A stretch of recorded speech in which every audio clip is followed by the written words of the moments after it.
What should be the starting point for a zero trust security setup? For a cost sensitive organization, how should they approach tackling these challenges? Like organizations, how should they protect access to the data? When it comes to identity, MFA is one of the critical components. What is your recommendation to organizations who are trying to set it up properly?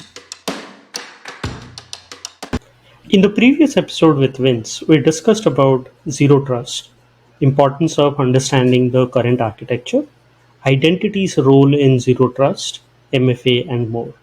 In this episode, we'll be covering few more areas. So, with that, let's get started with the part two of the episode. So, I want to sort of move to a little bit of planning of zero trust, right? So, when setting up security programs in an organization, it is often difficult, right? And when you throw in zero trust into the mix, it becomes even more challenging. So, what are the challenges you have seen in organizations to set up a secure, like robust security program, and how did you overcome them? Well, I would say that the very first thing again was getting to the point of understanding what was there. In the previous life, I came into an entity that really had no formal security program, but they were a large enough entity that they were doing $1 billion a year in revenue. Wow. And so that's an interesting dichotomy. You've got a lot of revenue. You haven't been pwned yet. Nobody's actually completely pwned you. You've had some infractions of things, but a very interesting circumstance. Well, the first thing we did was understand what could we apply today, what existed in the ecosystem that we could apply today. We did that. Whatever was available, we turned it on, we configured it, and we got it operationalized. Then the next step was to do a gap analysis, right? Where are we missing for this? Now, with 802.07 in place, if you're looking at that zero trust model, I don't think the complexity is necessarily as heavy as people think it is. Because if you look at that model and you appropriately analyze the tooling, so you look at vendors that have tooling that fits with this, you can find ways to implement zero trust in a fairly non-complex way by picking correct vendors that fit within your ecosystem and match your technology stack well. And there may be some refactoring of your tech stack. Again, you come into an organization, you find out the entire network is flat. Well, we've got to start there, because we can't implement zero trust deperimeterization when we only have one perimeter. So right. That makes a lot of sense. And as part of this, there are many areas also, right? When you go into the implementation of, let's say, zero trust or defining a security program, you have app security, infra security, network security, compliance, etc., many areas. And in each of these areas, there are many vendor tools as well, right? So when it comes to having a holistic view of your organization security posture, what metrics are the most important to look at, and how do you set it up accurately? So to restate that, from a security architecture perspective, what's the kind of most important thing to line up first? Well, and how do you set it up as well? Yeah, I think when anyone is evaluating their security architecture, we have to back up to their technical architecture. Because security architecture really is it's dependent on what you're applying it to. So looking at your technical architecture, what is the environment that you're actually functioning? Are you an on-prem data center centric model with just a network that's tied into that data center? It's very straightforward. Then from a security architecture perspective, we understand what we're dealing with. Whereas if we're a multi-cloud hybrid environment with some on-prem, multinational clouds across a global enterprise, now the security architecture gets more complicated merely because we have differing tech stacks throughout an ecosystem that is part of the enterprise. So again, evaluating that part, once you have that, I have always felt that as perhaps arduous as it is, the CIS top 18 now, used to be the top 20, but the CIS top 20 or top 18 give you a very good structure. If you start at 1 and then move to 2 and 3 and 4 and 5, you are able to constrain uh, around the most risky environments. If you don't know what you have, you're at great risk because you don't even know what to protect. Hence, CIS 1 and 2 are all about what you have. Mm-hmm. Moving on through that stack, you start to get a little more granular about your ability to control things. So I have always used that to help build architecture around a given tech stack. Because as I go up through that CIS top 18, I can identify what does apply because I actually have that kind of tech stack and what doesn't.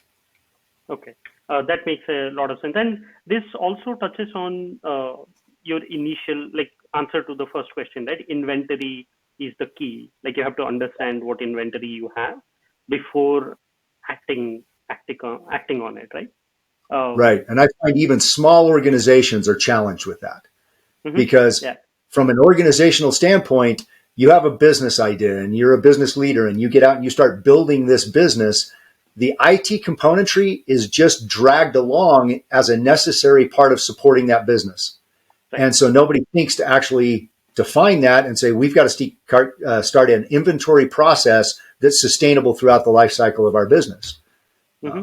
So it's something that yet most people haven't started it. That's great. Start it now. That becomes your foundation. Right.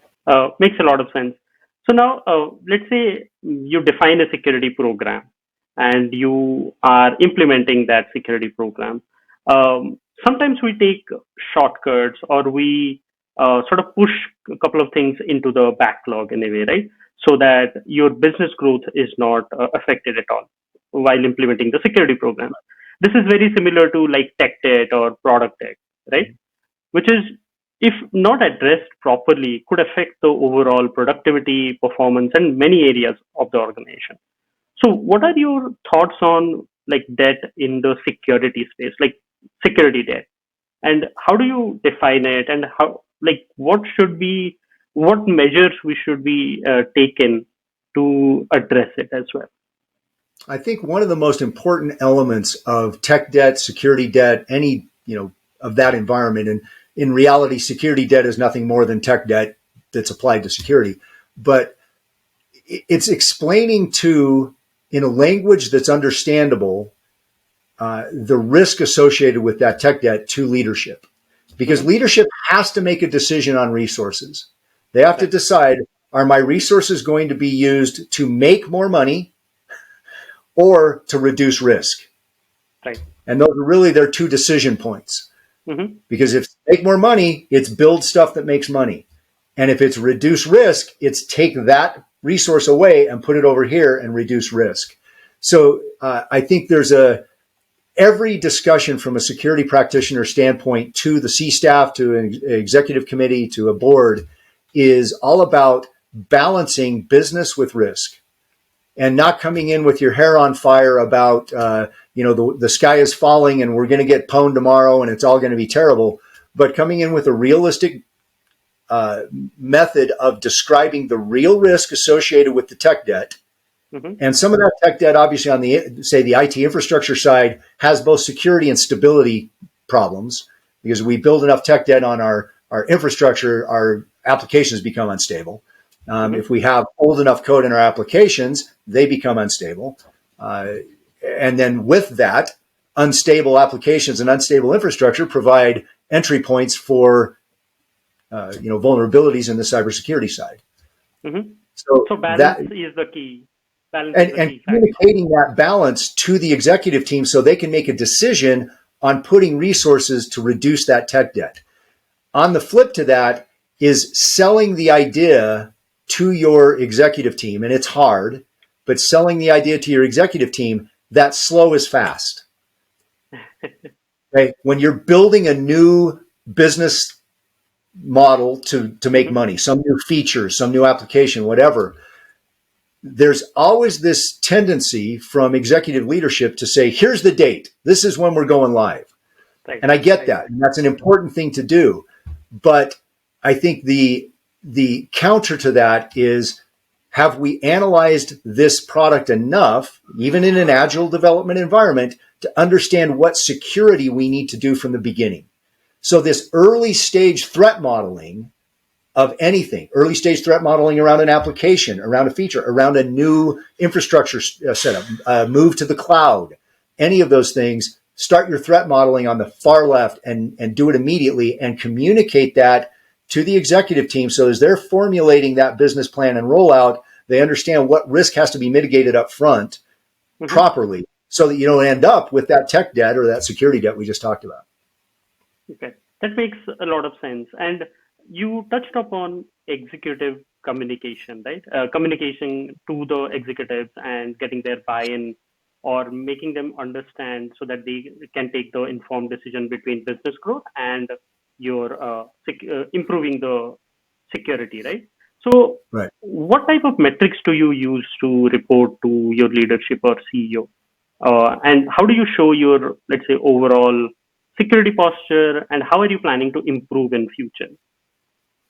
So first off, all executive teams are not created equal. They all speak different languages. They all come from different backgrounds, Mm-hmm. and fundamentally, it's incumbent on the security leadership to try to understand what communication methods work best with the CEO, the CFO, the CTO, the group that they are working hand in hand with Mm-hmm. to protect the business.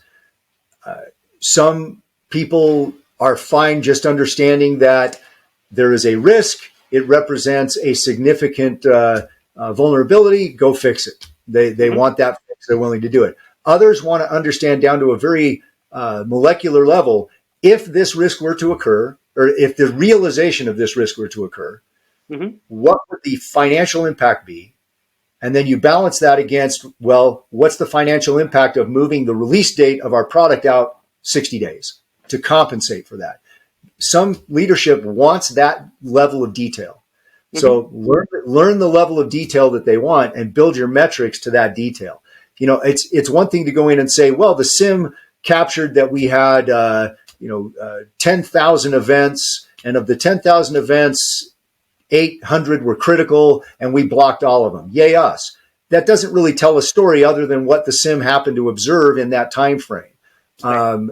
Putting that in context of the overall enterprise and saying that of those critical vulnerabilities that someone was trying to attack us on, we actually have 10 of those.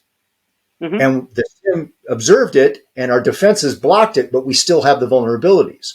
Now the conversation can happen with the executive team. Should we spend the money to go fix those vulnerabilities because we know somebody is aware of them and Right. they're trying to get in with that attack? That contextualizes the numbers for them.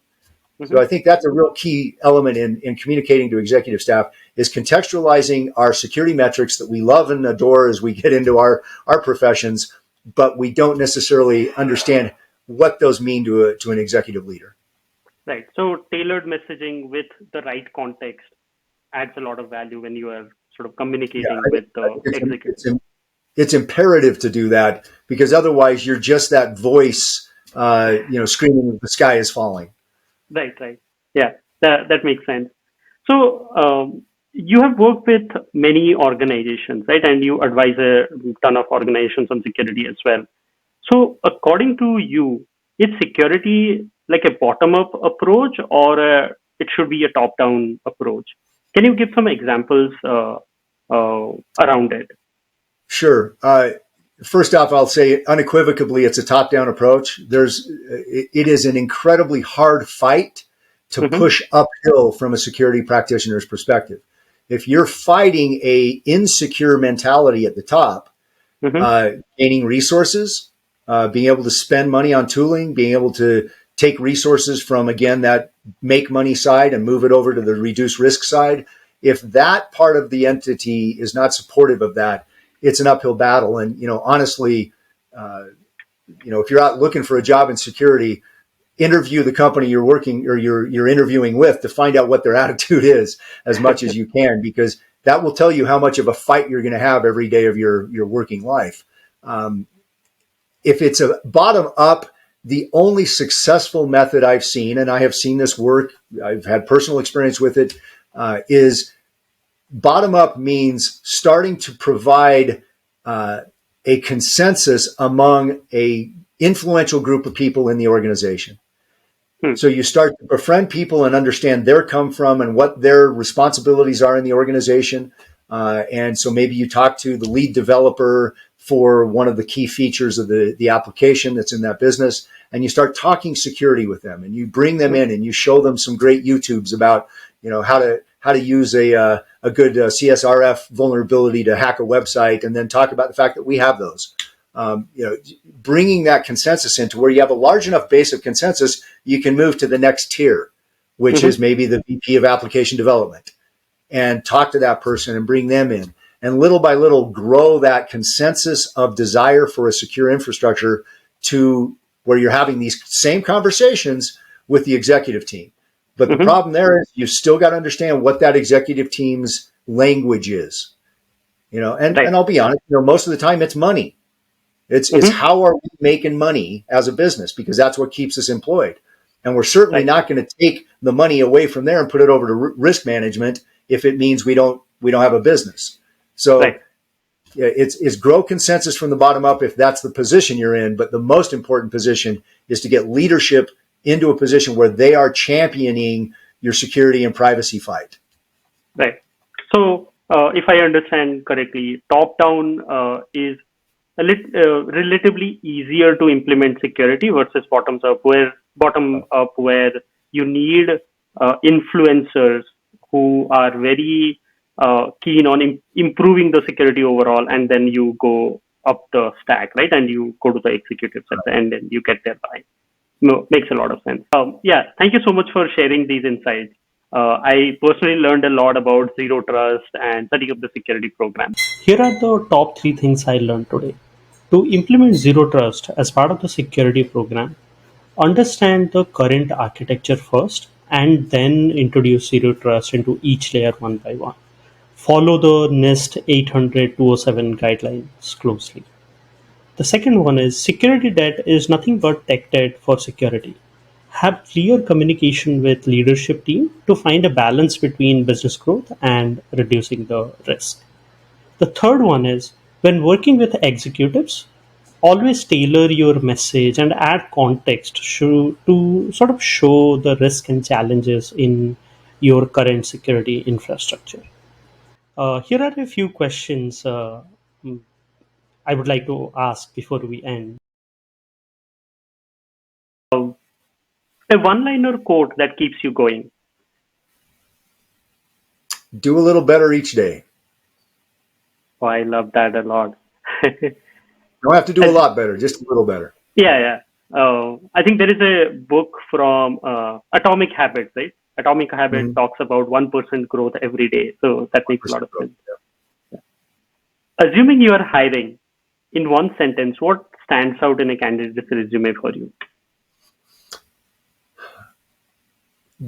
One word, Yeah, one sentence is uh, fine. one sentence I can do. Mm-hmm. The ability and desire to always learn. Learner's mentality. Yeah. Yeah.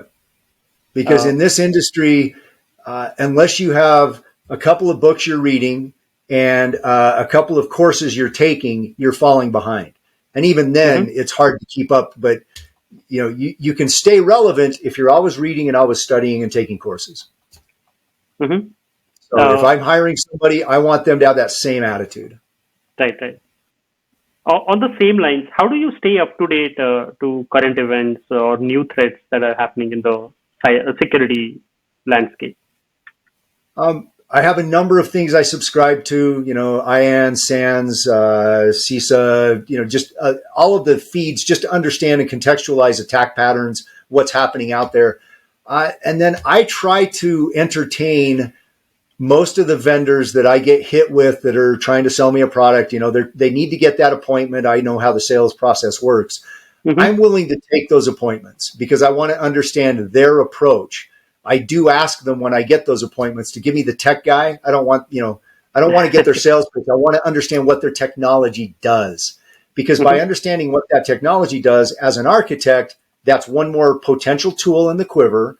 But it's also understanding how the industry is adapting to what I'm learning from IANS and SANS and CISA and all of the threat feeds. Makes sense. So thank you, Vince. It was very helpful. There were many nuggets of wisdom to learn for me and for the viewers as well. Looking forward to learn more from you in future. Great. Thank you, Peru. Appreciate the time. Uh, Absolutely. And to our viewers, thanks for watching. Hope you learned something new. If you have any questions around security, share those at scale2zero.com. We'll get those answered by an expert in the security space. See you in the next episode. Thank you.